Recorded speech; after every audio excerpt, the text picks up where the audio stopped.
Afrique des libertés, je vous salue.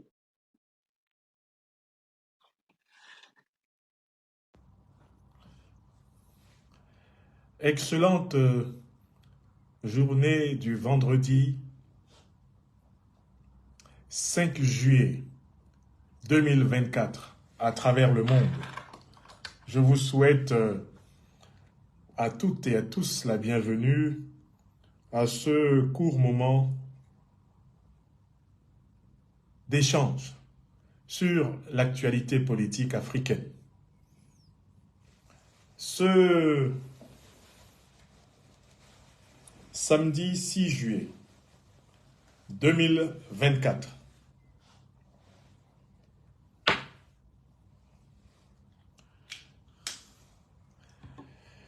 l'Afrique sera rassemblée à Niamey.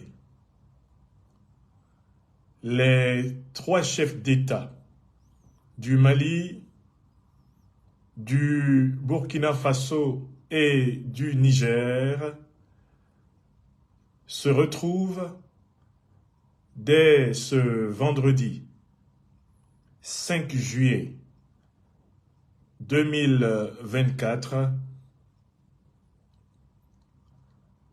à Niamey, au Niger. Les présidents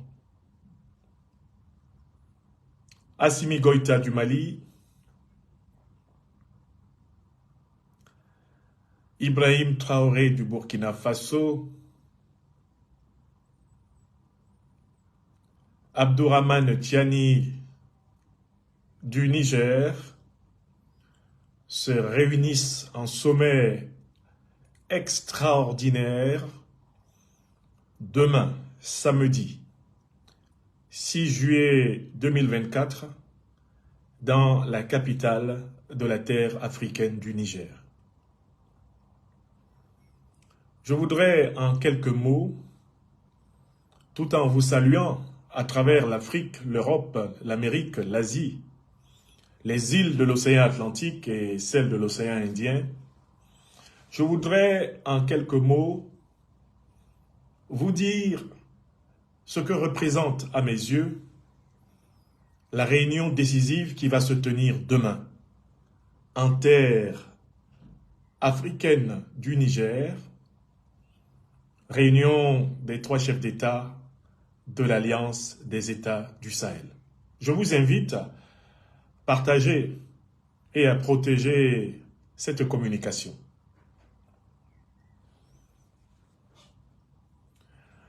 L'Alliance des États du Sahel, vous le savez, est née en septembre 2023 dans un contexte particulièrement difficile. Trois pays du Sahel, le Mali, le Burkina Faso et le Niger, étaient menacés de destruction par la CEDEAO, la Communauté économique des États de l'Afrique de l'Ouest, instrumentalisée par le néocolonialisme français et par l'impérialisme de l'OTAN. Ces pays qui avaient connu des coups d'État étaient particulièrement menacés parce que les néocolonialistes français, les impérialistes de l'OTAN et leur instrument local, la CEDEAO, estimaient que les coups d'État qui avaient eu lieu dans ces trois pays étaient des coups d'État révolutionnaires, c'est-à-dire des coups d'État qui remettaient en cause la domination du néocolonialisme français, la domination de l'impérialisme occidental et la domination des dictateurs valets, vassaux de la France-Afrique sur les peuples du Mali, du Burkina Faso et du Niger. Les Africaines et les Africains qui écoutent cette intervention ne doivent se faire aucune illusion sur les raisons pour lesquelles le Mali, le Burkina Faso et le Niger ont été pris en chasse par des sanctions inhumaines, illégales et criminelles de la CEDEAO, instrumentalisées par le néocolonialisme français et par l'impérialisme occidental. Qu'il y ait des coups d'État en Afrique, c'est malheureusement quelque chose que l'on peut constater depuis plus de 60 ans. Il n'y a pratiquement pas un seul pays en Afrique qui n'en est pas connu. Seulement, pendant 64 ans, l'Afrique a essentiellement connu des coups d'État instrumentalisés par les puissances occidentales, instrumentalisés par les puissances impérialistes, colonialistes, néocolonialistes, afin d'imposer à la tête des pays africains, des Africaines qui ne servent pas les peuples africains, mais qui se servent des peuples africains pour enrichir des multinationales, des puissances, des intérêts étrangers. Donc, l'Afrique a connu des centaines de coups d'État en 64 ans. Mais les seuls coups d'État que le néocolonialisme français, l'impérialisme occidental et les valets locaux africains de ces structures criminelles combattent, ce sont des coups d'État qui épousent la volonté des Africains d'être souverains sur leur terre, sur leur continent. On combat les coups d'État qui épousent la volonté des peuples africains d'accéder à un bien-être matériel légitime, d'autant plus que l'Afrique est le continent le plus riche du monde. On va combattre les coups d'État qui permettent de porter au pouvoir des Africains qui soient véritablement unis, liés, toute leur vie durant à leur peuple et qui s'engagent à le servir dans la vérité, dans la justice et dans la solidarité. Donc, le Mali, le Burkina Faso et le Niger ont été attaqués précisément parce que ce sont des coups d'État révolutionnaires et populaires qui ont eu lieu en leur sein. Face à cette situation, ils ont compris que tout seul, on ne peut rien, mais que unis et solidaires, on devient invincible. Les 3 étoiles polaires de la révolution africaine du XXIe siècle, le Mali, le Burkina Faso et le Niger, ont donc compris qu'il fallait sortir et se démarquer de l'alliance néocolonialiste, sortir et se démarquer de l'alliance impérialiste. Voilà pourquoi, le 16 septembre 2023, ils ont mis en place l'Alliance des États du Sahel. Et cette alliance avait pour but de se protéger mutuellement contre l'agression rampante que la CEDEAO, instrumentalisée par le néocolonialisme français et l'impérialisme de l'OTAN, se préparait à mener. Alors que depuis plus de 10 ans, les terroristes ensanglantent la sous-région, sans que la CEDEAO soit capable de monter une force pour combattre le terrorisme, on a observé comment l'avènement de coups d'État révolutionnaires au Mali, au Burkina Faso et au Niger a accéléré les préparatifs de forces militaires de la CEDEAO pour attaquer des pays qui, depuis plus de 10-12 ans, sont sous l'attaque des terroristes, sans que la CEDEAO bouge le moindre petit doigt. L'Alliance s'est donc bâtie dans le feu. Elle s'est bâtie dans les larmes. Elle s'est bâtie dans le sang. Les armées du Mali, du Burkina Faso et du Niger étaient saignées à blanc. Des camps militaires entiers étaient décimés. Les peuples du Mali, du Burkina Faso et du Niger étaient tués. Du matin au soir, du nord au sud, de l'est à l'ouest en passant par le centre. Des carnages commençaient à se dérouler même à l'intérieur des capitales des États du Sahel. Comme les carnages qu'on avait vus à Ouagadougou. Quand ces 3 chefs d'État ont repris le travail des véritables héros de l'indépendance, de la souveraineté et de la libération africaine. Le travail qu'avaient commencé en leur temps les fondateurs du mouvement panafricaniste en Amérique du Nord, en Europe, puis en Afrique. Le combat qu'avaient engagé en leur temps les Haïlé Sélassié, les Kwame Nkrumah, les Modibo Keïta, les Frantz Fanon, le combat que les Lutuli, les Sissoulou, les Mandela, le combat que les Nyerere, les Jomo Kenyatta, le combat qu'avaient engagé les Amilcar Cabral, Agustinho Neto, Le combat que les Barthélemy Boganda, le combat qui avait été engagé par les Ruben Oumniobe, engagé par les Ngwabi Mariens, Patrice Emery Lumumba, Eduardo Mondlane, Samora Machel, le combat de Kenneth Kaunda, le combat qui avait été engagé par les Thomas Sankara, le combat qui avait été pris à bras-le-corps par Muammar el-Kadhafi, par Gamal Abdel Nasser.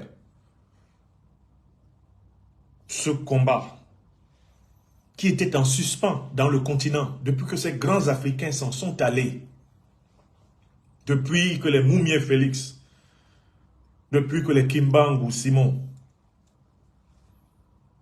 les Moulé les Pierres, depuis qu'ils s'en sont allés de notre continent,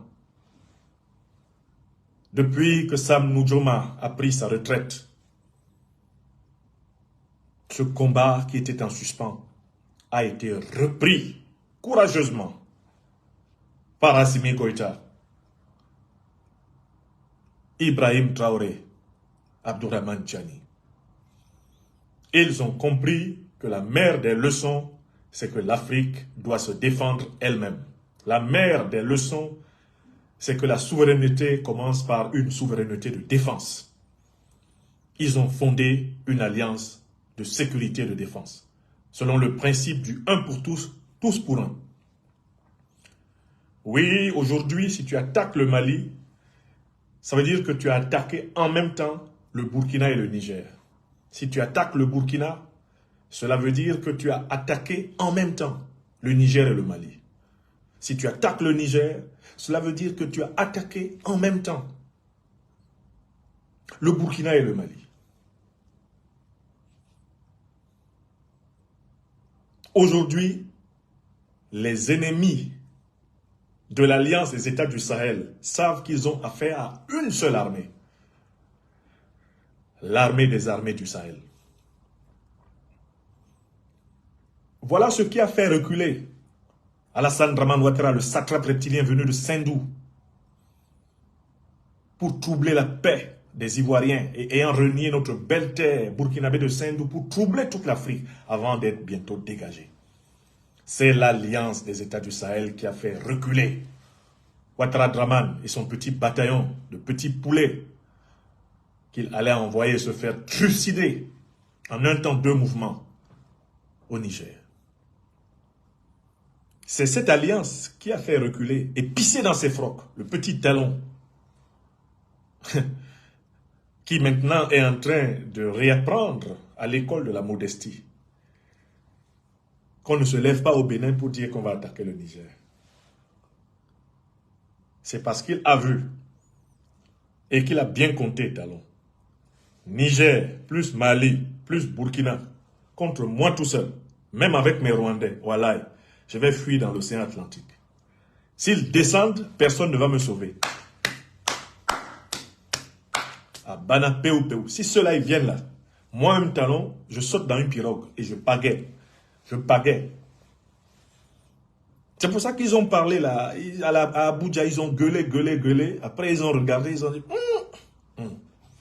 3 pays avec des armées qui sont en guerre depuis plus de 10 ans, voilà, c'est pas bon. C'est pour ça qu'Embalo, avec sa force anti-putsch, il ne parle plus. Parce que Mene, Tekel et Parsin, il a pesé, et il s'est sous-pesé.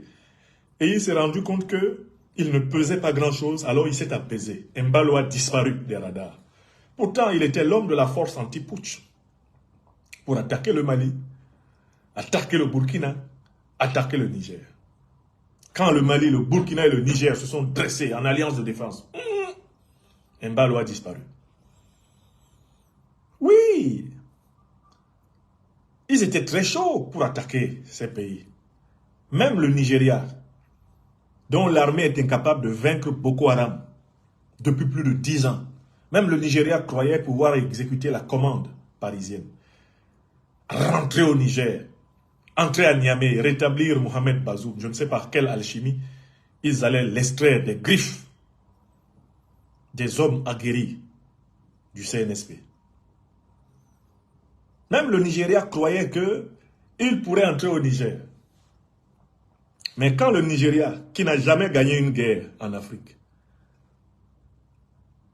et qui est incapable actuellement de vaincre Boko Haram sur son territoire, quand le Nigeria a vu Niger, plus Burkina, plus Mali, les Nigériens ont dit, Bo, we no go there. Dans wa na wa. Oui. Tinubu, dans son sommeil dogmatique, a eu un petit réveil. Il a dit, what? I don't go there. Me, I know what me là-bas. Je ne vais pas là-bas, je n'aime pas les problèmes. I don't master Nigeria. I am not able to master Nigeria. And you are asking me to go to Niger. But then when they don't pass me, I don't want me blabber. I don't read social medias. Because if I read social medias, I have blood pressure.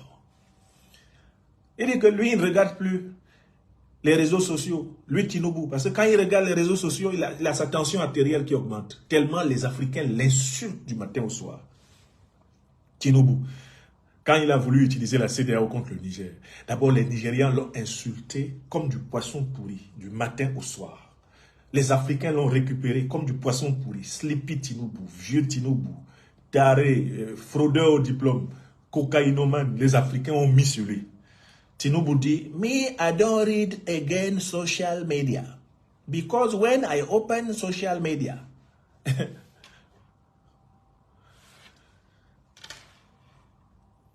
il dit, when I open social media, I get blood pressure. I get blood pressure. On dit Tinubu. Mais c'est toi qui as promis à ton ami, c'est toi qui as promis à ton ami, c'est toi qui as promis à ton ami, comment il s'appelle, c'est toi qui as promis à ton ami,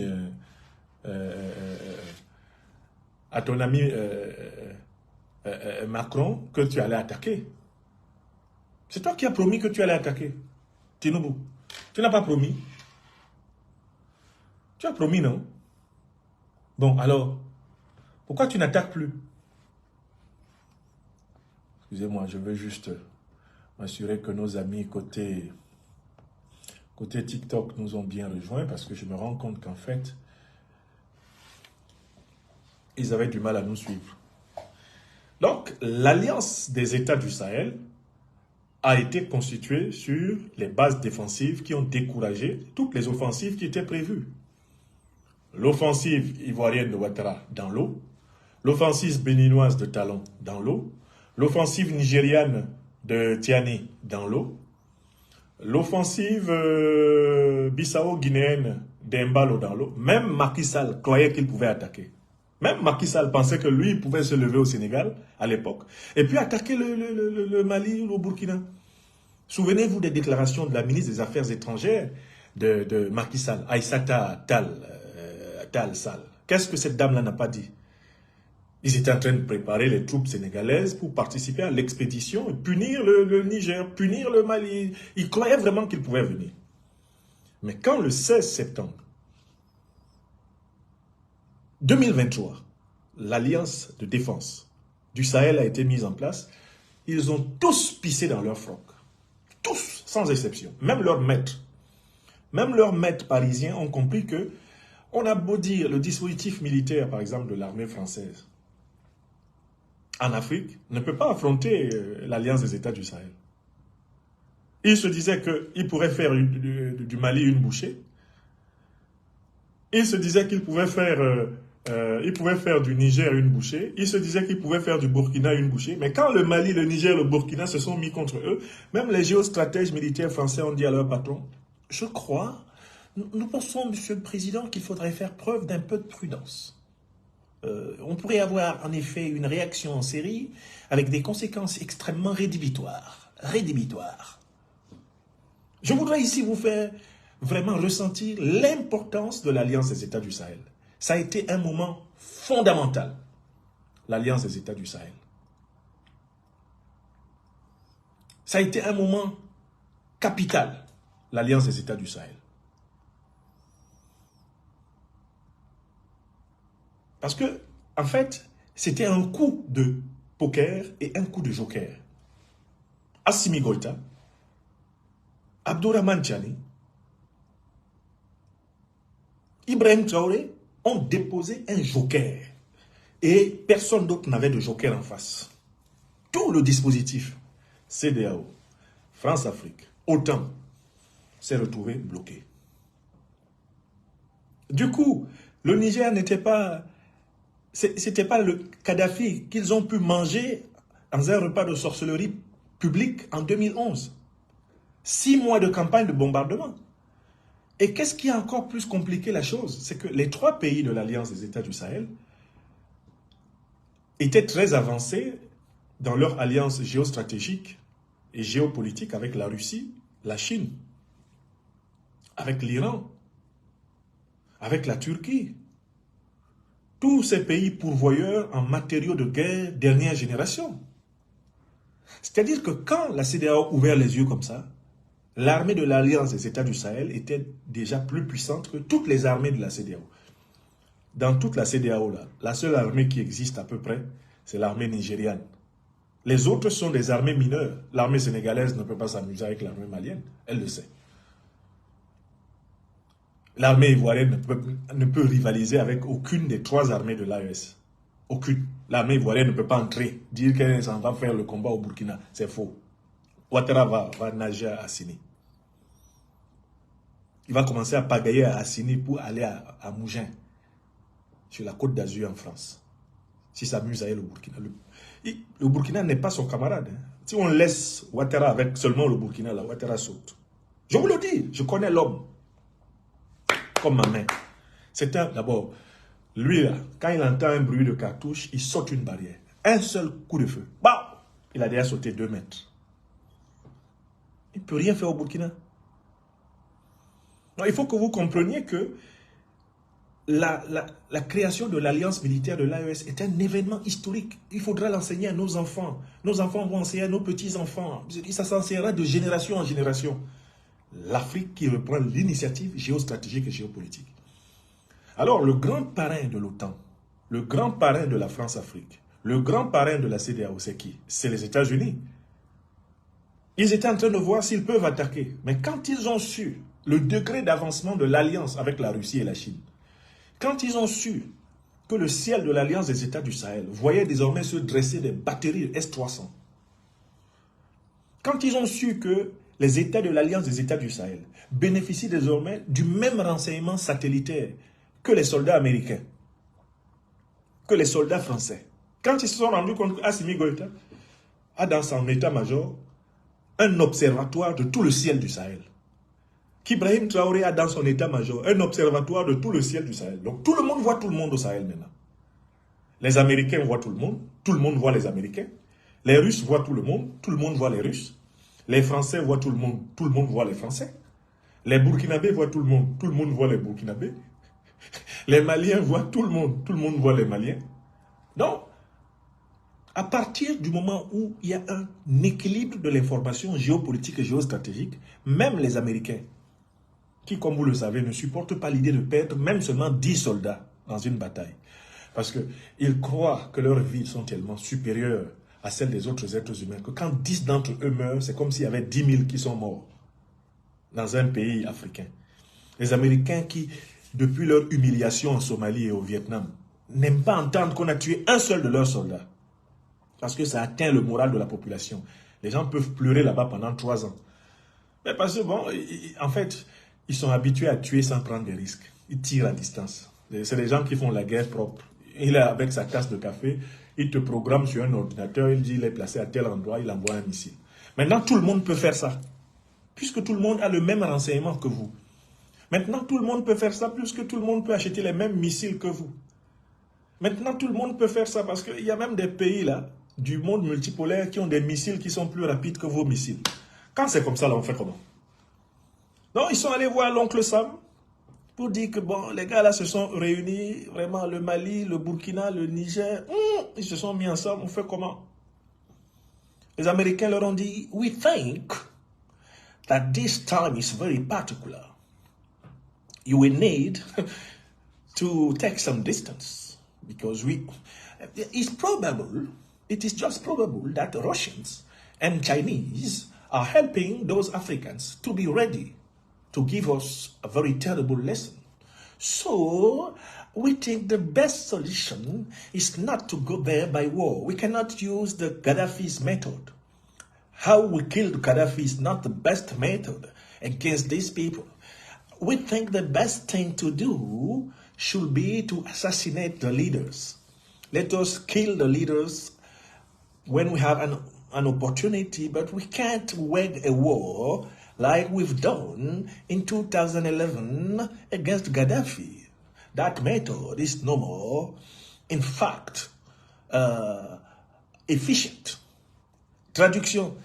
Nous autres, Américains, nous pensons que face à l'alliance des États du Sahel, on ne peut plus appliquer la méthode que nous avons utilisée pour tuer Kadhafi. Parce que l'alliance des États du Sahel, contrairement à Kadhafi, a développé une alliance avec notre bête noire. Notre bête noire, vous savez, c'est la Russie de Poutine. Et en plus, maintenant, il y a Xi Jinping et la Chine qui ont des intérêts un peu partout à travers l'Afrique. Il est possible et probable que la Russie et la Chine puissent doter l'alliance des États du Sahel d'une certaine capacité d'atteindre tout ennemi américain qui s'aventurerait dans leur espace stratégique. Et voilà pourquoi nous autres services américains recommandons essentiellement d'envisager des éliminations ciblées des dirigeants de l'Alliance des États du Sahel. Yamewa. Yame. Énorme longueur. Nyambou mamé. Même les États-Unis, ils ont regardé l'affaire de l'AES là, ils ont dit, on va pas aller dedans comme ça. Ils ont dit, il y a autre les Africains là, ils sont devenus compliqués. Sinon, l'Afrique, avant, qu'est-ce qu'on fait? Une campagne de bombardement. Qu'est-ce qu'on a fait en Libye? Pendant 6 mois, on a tout cassé et puis la vie continue. Mais Kadhafi n'avait pas le renseignement aérien. Kadhafi n'avait pas préparé les missiles pour au moins faire tomber 2 ou 3 de nos avions de guerre. Kadhafi n'était pas prêt. Mais ceux-là, les 3 là, le colonel Goïta, le capitaine Traoré, le général Tiani et leur ami Vladimirovitch Poutine et leur ami Xi Jinping et leurs amis iraniens qui nous fatiguent déjà là-bas en Eurasie. Astafroullah. Les Américains ont dit, ils ont dit à la France-Afrique, doucement les gars, doucement, on va y aller doucement, on va essayer d'éliminer les leaders. Ça va pas être facile d'engager une guerre frontale. Parce qu'il y a, attention.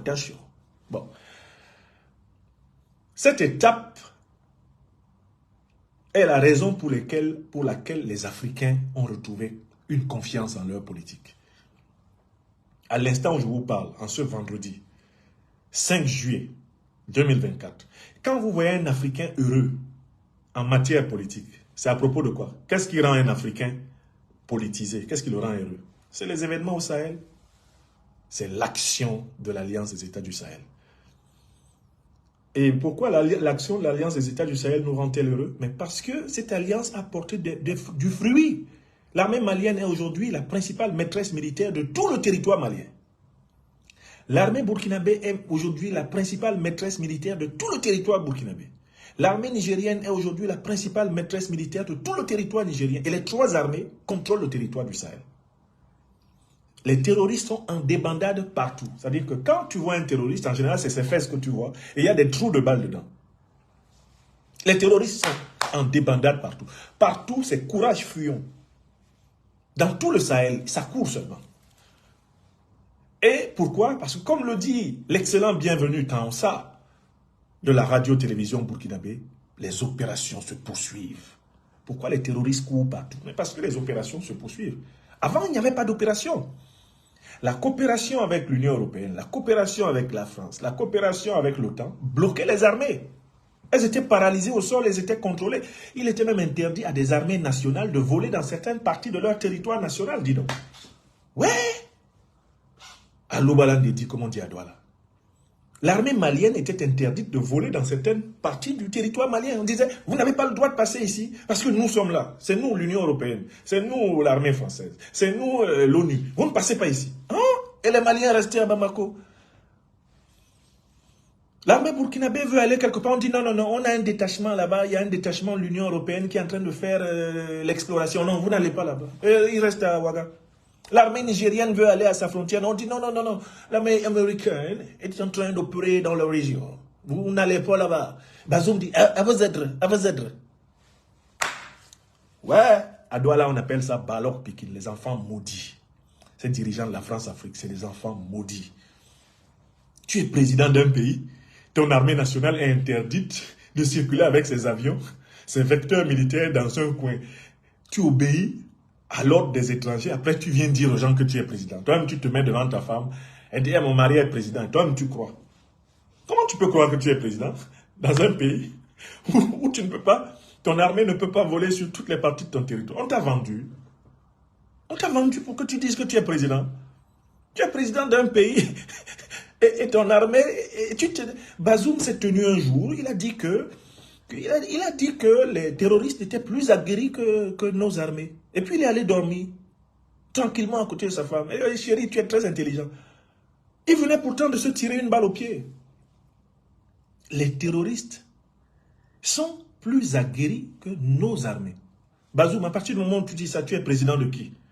Tu es chef suprême de quelles armées? Si tu as déjà dit que les terroristes dépassent ton armée, tu fais quoi au palais présidentiel?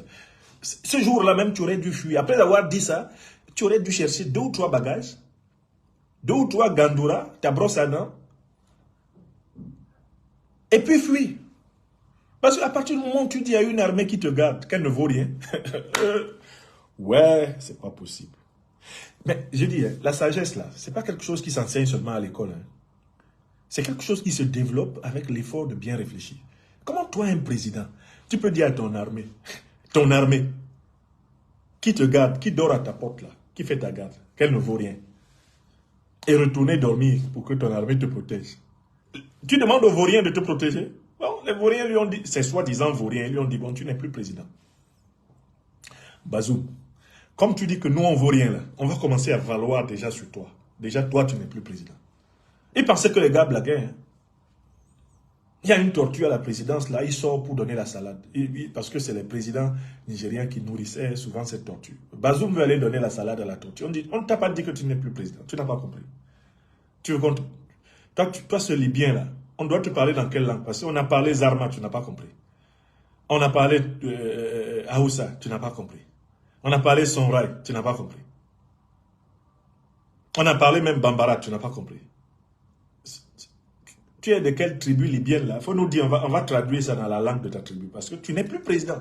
Bazoum dit comment ça? Je suis le président, mais je vais appeler Paris, je vais appeler Washington. Attention, hein, vous allez avoir des problèmes ici à Niamey. On dit, toi d'abord. Bon, maintenant, tu n'as plus le droit de sortir du salon. Tu as vu le salon là? Tu ne franchis plus la porte. Et on dit, faut pas, ne cherche pas ce qu'on t'humilie. Hein. Ne demande pas d'humiliation ici, on va te donner. Il dit, mais vous êtes mes gardes, c'est moi votre patron. On dit, non, c'est fini. Tu n'es plus rien ici. Maintenant, nous sommes le 5 juillet 2024. Quelle est la nouvelle phase? Quelle est la nouvelle phase que l'Alliance des États du Sahel va franchir? Je voudrais faire mes hypothèses. Premièrement, on a tous observé tous les travaux préparatoires qui ont été faits pour faire évoluer l'alliance de défense vers l'alliance politique. Qui dit alliance politique signifie une alliance idéologique, c'est-à-dire qu'il y a une même vision panafricaniste de l'histoire. Qui dit alliance politique, ça veut dire qu'on commence à créer des institutions politiques communes. Donc, sans risque de me tromper, au regard des travaux que j'ai observés et dont j'ai lu les conclusions depuis plusieurs mois, je peux dire que les 3 chefs d'État qui se réunissent demain à Niamey vont probablement proclamer la naissance de la Confédération des États du Sahel. Ils vont passer demain officiellement de l'Alliance à la Confédération. C'est-à-dire de l'organisation de défense, ils vont compléter maintenant l'organisation de défense par une armature, une organisation politique. Ça, c'est le premier élément fondamental qui est presque certain parce que tous les travaux des ministres des Affaires étrangères du Mali, du Burkina Faso et du Niger, tous les travaux des gouvernements qui se sont réunis plusieurs fois en commission interministérielle au Mali, au Burkina, au Niger, avaient pour but de préparer et de faciliter la proclamation de la Confédération. Qui dit Confédération dit donc une plus forte intégration de cet espace. C'est-à-dire, en fait, un espace politique commun, c'est-à-dire aussi un espace qui va aller vers un 3e acte d'intégration très fort et qui est de plus en plus urgent, puisque ces 3 pays sont victimes de répression économique, de répression financière. Ces 3 pays sont victimes de tentatives d'asphyxie organisées par les néocolons français, les impérialistes occidentaux et leurs valets locaux. Donc, on va avoir probablement demain la proclamation de la Confédération et on va avoir des pas décisifs vers la proclamation de la création de la monnaie unique de l'Alliance, le Sahel. Ce sont les 2 prochaines étapes. Et l'ultime étape, je ne pense pas qu'elle sera franchie dès demain, mais l'ultime étape dans les prochains mois, ce sera la proclamation, après la Confédération, de la Fédération.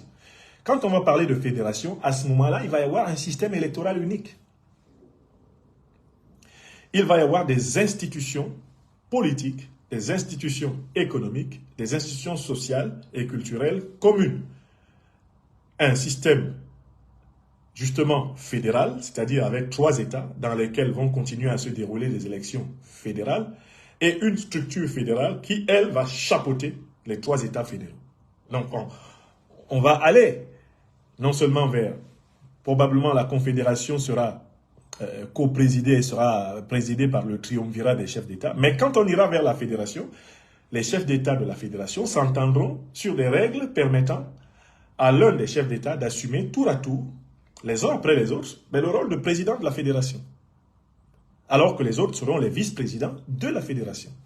Donc en fait, les 3 chefs d'État du Mali, du Burkina Faso et du Niger sont en train de réenseigner aux peuples africains, aux élites africaines, du présent et du futur, la nécessité de l'union, la nécessité de l'entente, pour protéger nos peuples, pour rendre possible le bien-être des millions, des centaines de millions, des milliards d'Africains en Afrique et dans le monde.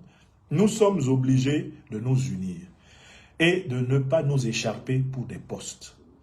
Nous sommes obligés de nous unir et de tout faire pour que chacun ait sa place. Nous sommes obligés de nous unir et de ne pas perdre notre énergie et notre temps dans la volonté d'avoir la place d'un autre. Parce qu'il y a tellement de travail à faire en Afrique, qu'il y a de la place pour toute personne volontaire. Il y a de la place pour toute personne volontaire. Toute personne volontaire qui veut pleinement profiter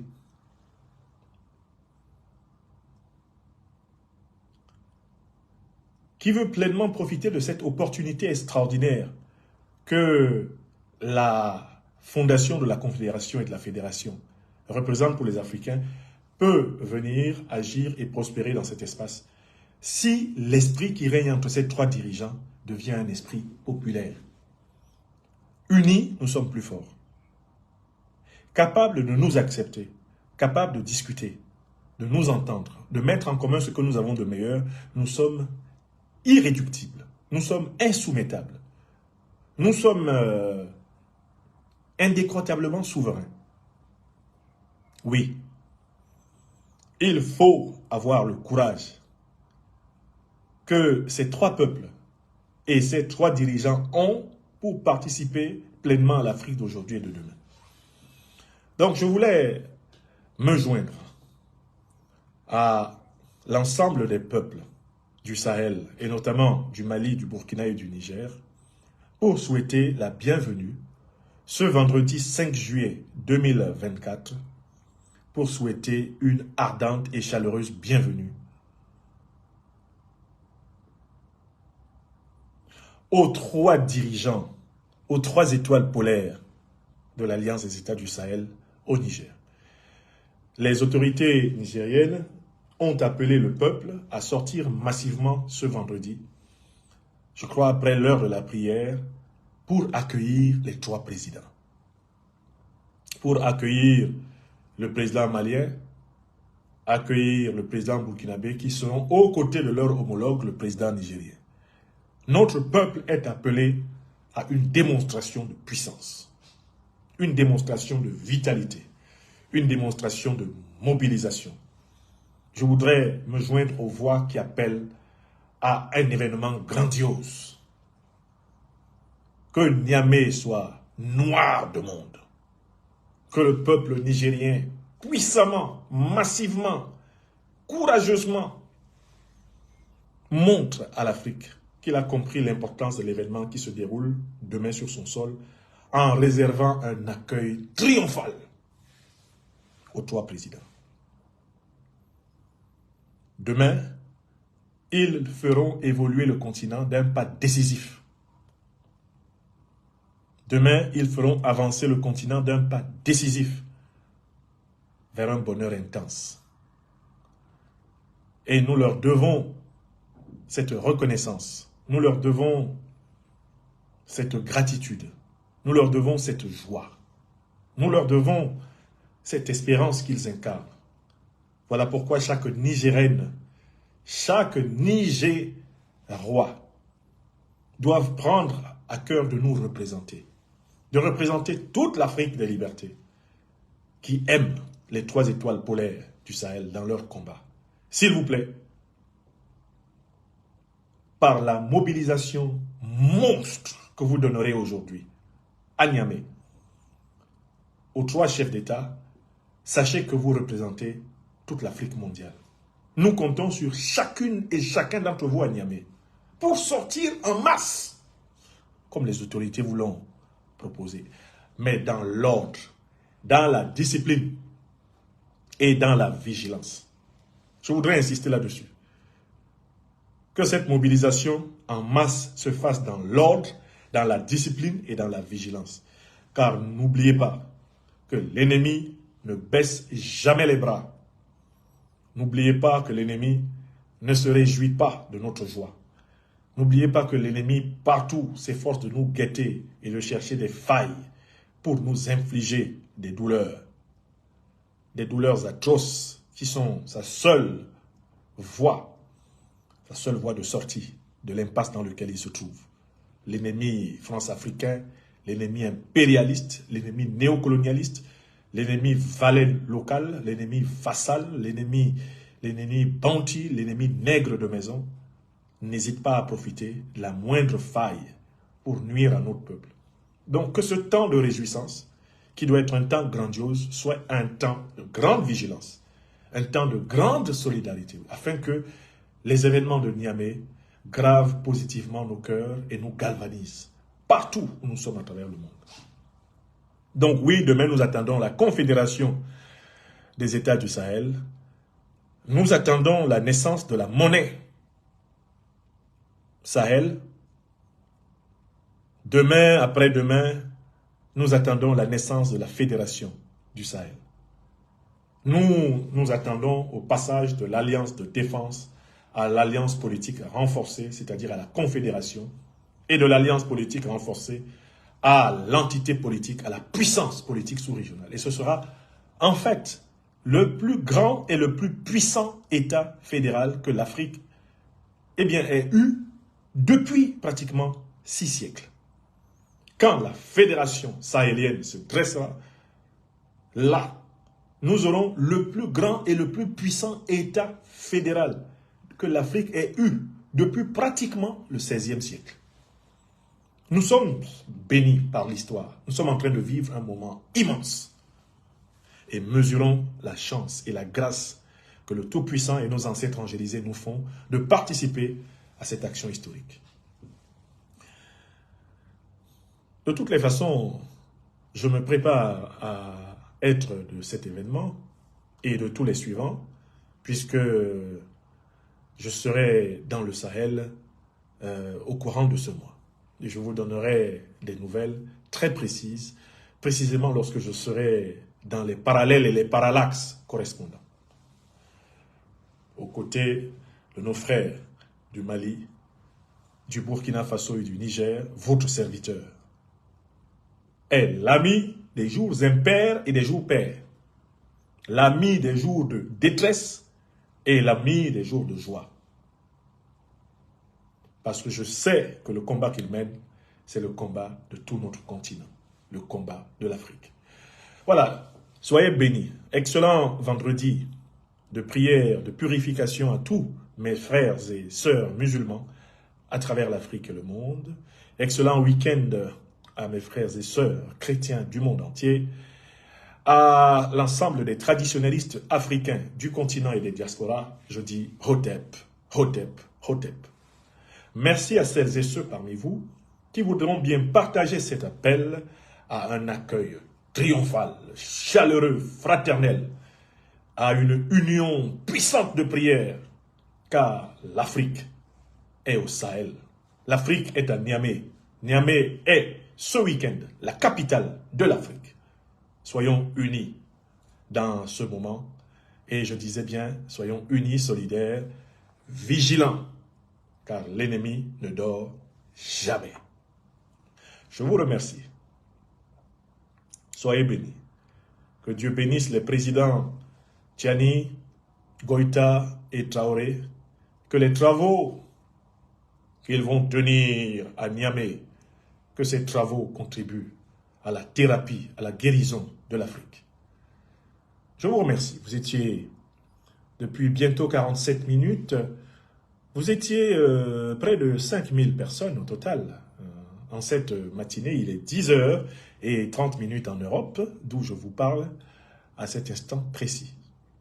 Je vous remercie de partager cette émission dans vos réseaux respectifs. Portez-vous bien.